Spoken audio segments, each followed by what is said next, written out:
बिस्मिल्लाहिर्रहमानिर्रहीम। आज मैं आपको बैटरी लेवल इंडिकेटर बनाकर दिखाने वाला हूँ बहुत ही आसान तरीके से।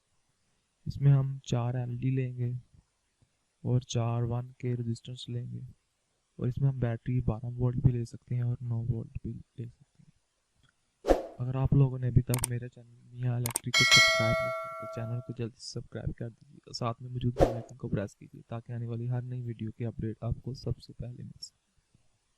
अगर ये वीडियो आपको अच्छी लगी तो इस वीडियो को लाइक कीजिए और अपने दोस्तों के साथ ज़रूर शेयर कीजिए।